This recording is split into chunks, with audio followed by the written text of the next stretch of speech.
अच्छा, इसमें जो है ना क्वेश्चन नंबर 5 में इसमें हमने एब्सोल्यूट मैक्सिमम और एब्सोल्यूट मिनिमम किसी फंक्शन की ना वैल्यू कैलकुलेट करनी है। तो उन्होंने हमें एक फंक्शन दिया हुआ है f of x is equal to minus six x plus seven की पावर फोर, और वो कह रहे हैं कि इसकी जो वैल्यू है ना आपने x is equal to zero और x is equal to three, इन दो वैल्यूज़ के दरमियान इसकी मैक्सिमम और मिनिमम वैल्यू आपने कैलकुलेट करनी है। मतलब कि ये जो फंक्शन है ना, ये कहाँ पे सबसे हाईएस्ट वैल्यू देगा और कहाँ से सबसे लोएस्ट वैल्यू देगा। तो उसके लिए हमें क्या करना पड़ेगा कि सबसे पहले हमने यहाँ से जो है ना ये इंटरवल बनाना है। और ये इंटरवल वाला कैसे बनाते हैं, ये बनाते हैं अगर x की वैल्यू ज़ीरो के इक्वल है या बड़ी है या छोटी, अगर इक्वल आ जाएगा तो हम यहाँ पे भी क्लोज ब्रैकेट लगाएंगे। अगर ये इक्वल ना होता ये वाला, तो फिर हम यहाँ पे ओपन ब्रैकेट लगाते हैं। ठीक है, और अगर यहाँ पे भी इक्वल ना होता तो फिर भी हम ओपन ब्रैकेट लगाते हैं ज़ीरो से थ्री। ओपन ब्रैकेट का मतलब होता है कि ज़ीरो और थ्री इंक्लूड नहीं है, इससे जो ज़ीरो से बड़ा वन और थ्री से छोटा टू ये इंक्लूड होंगे। ठीक है, इसमें से ज़ीरो और थ्री इंक्लूड नहीं होंगे। लेकिन अगर हमारा जो इक्वल आ जाता है, इक्वल का मतलब होता है हमने क्लोज ब्रैकेट लगानी है। तो क्लोज ब्रैकेट का मतलब होता है कि ज़ीरो भी इंक्लूड है और थ्री भी इंक्लूड है। अब हमने क्या करना है, अब हमने इसका फर्स्ट डेरिवेटिव लेना है। इस फंक्शन का फर्स्ट डेरिवेटिव लेंगे। फर्स्ट डेरिवेटिव इजी है, डेरिवेटिव लेना आपको आ गया हुआ है। इधर सिंपल पावर टू लगना है, पावर पहले, पावर में से एक कम, पावर के बगैर उसका डेरिवेटिव। और इसको सारे को सोल्व करेंगे तो हमारा फाइनल आंसर ये बनता है -24 -6x प्लस सेवन की पावर थ्री। ठीक है, ये फर्स्ट डेरिवेटिव इसलिए लिया है क्योंकि हमने एब्सोल्यूट मैक्सिमम और मिनिमम वैल्यू कैलकुलेट करनी।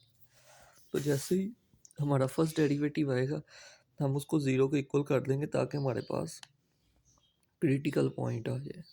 तो एफ डैश ऑफ एक्स को हम ज़ीरो के इक्वल पुट करेंगे, एफ डैश ऑफ एक्स की वैल्यू लगाएंगे। ये मैंने वैल्यू लगाई, इसको ज़ीरो के इक्वल कर दिया। ये -24 इधर मल्टीप्लाई हो रहा है इस ब्रैकेट के साथ, उधर जाके डिवाइड। ज़ीरो के साथ कोई भी टर्म डिवाइड हो तो आंसर ज़ीरो ही आता है। फिर यहाँ पे -6x प्लस सेवन का क्यूब रह गया। अब क्यूब ख़त्म करने के लिए हमें क्यूब रूट लेना पड़ता है, तो मैं इसका क्यूब रूट लूँगा दोनों साइडों पे।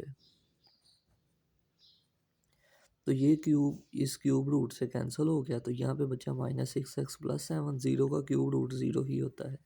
ये सेवन इधर प्लस का उधर जाके -6x से मल्टीप्लाई हो रहा है, उधर जाके डिवाइड। -6 था तो उधर जाके -6 डिवाइड, माइनस माइनस से कैंसिल, x की वैल्यू आ गई 7/6।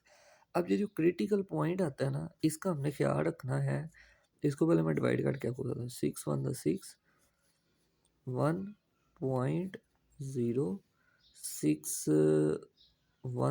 6 4 पॉइंट लगा हुआ है, फिर से ज़ीरो आ जाएगा। 6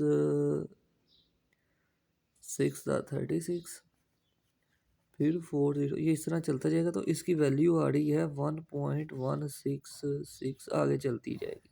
ठीक है, तो ये जो क्रिटिकल पॉइंट है ना, ये हमारा इन दो वैल्यूज़ के दरमियान में आना चाहिए, फिर ही हम इसकी एब्सोल्यूट मैक्सिमम और मिनिमम वैल्यू निकाल सकते हैं। अब ये ज़ीरो है, इसके दरमियान वन है, और वन से थोड़ा सा आगे 1.16 की वैल्यू होगी। तो मतलब अब हम आगे क्रिटिकल पॉइंट निकाल सकते हैं।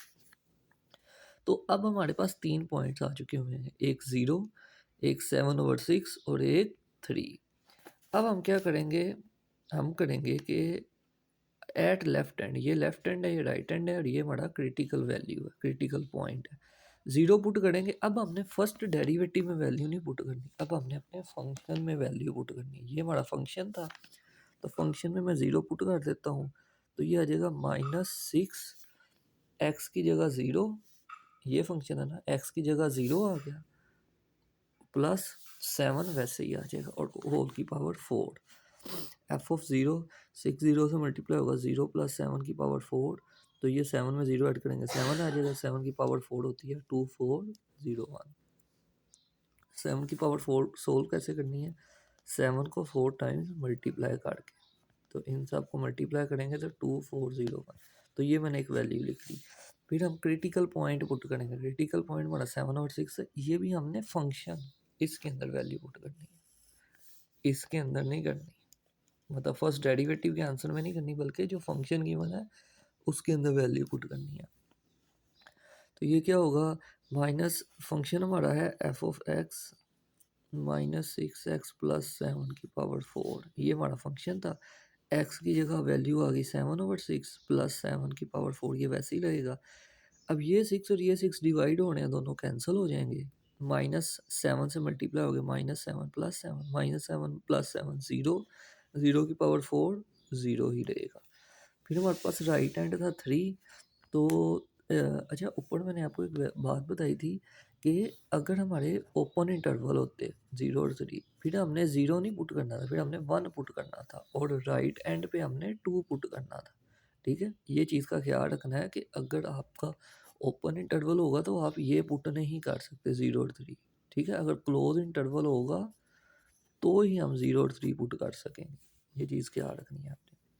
राइट हैंड हमारा 3 है। फिर फंक्शन, ये जो फंक्शन है इसके अंदर 3 पुट करेंगे। f(3) = -6, एक्स की जगह 3 + 7 की पावर 4, 6 3 18, प्लस माइनस माइनस, -18 + 7 हो गया -11, -11 की पावर 4 होता है 14, 6 4 1। ठीक है, अब हमारे पास 3 वैल्यूज़ आ गई हैं। अब हमने करना क्या है, हमने बताना था एब्सोल्यूट मिनिमम कि कहाँ पे सबसे कम वैल्यू आती है और कहाँ पे एब्सोल्यूट मैक्सिमम वैल्यू आती है। तो सबसे ज़्यादा वैल्यू आई है हमारी ये, और ये किस पॉइंट पे आई है, एट x = 3 पे आई है ये। ठीक है, और एब्सोल्यूट मिनिमम हमारी 0 पे नहीं है, एब्सोल्यूट मिनिमम हमारी क्रिटिकल पॉइंट पे आई है। तो critical point, absolute minimum value हमारी 0 है, और वो कहाँ पे आई है, x = 7/6। ठीक है, ये चीज़ हमने उन्हें बतानी है। और ये ज़रूरी नहीं है कि मिनिमम वैल्यू एब्सोल्यूट वैल्यू पे ही आए, और मिनिमम वैल्यू जो है वो क्रिटिकल पॉइंट पे आए, वो आपके एक्सट्रीम एंड पे भी आ सकती है।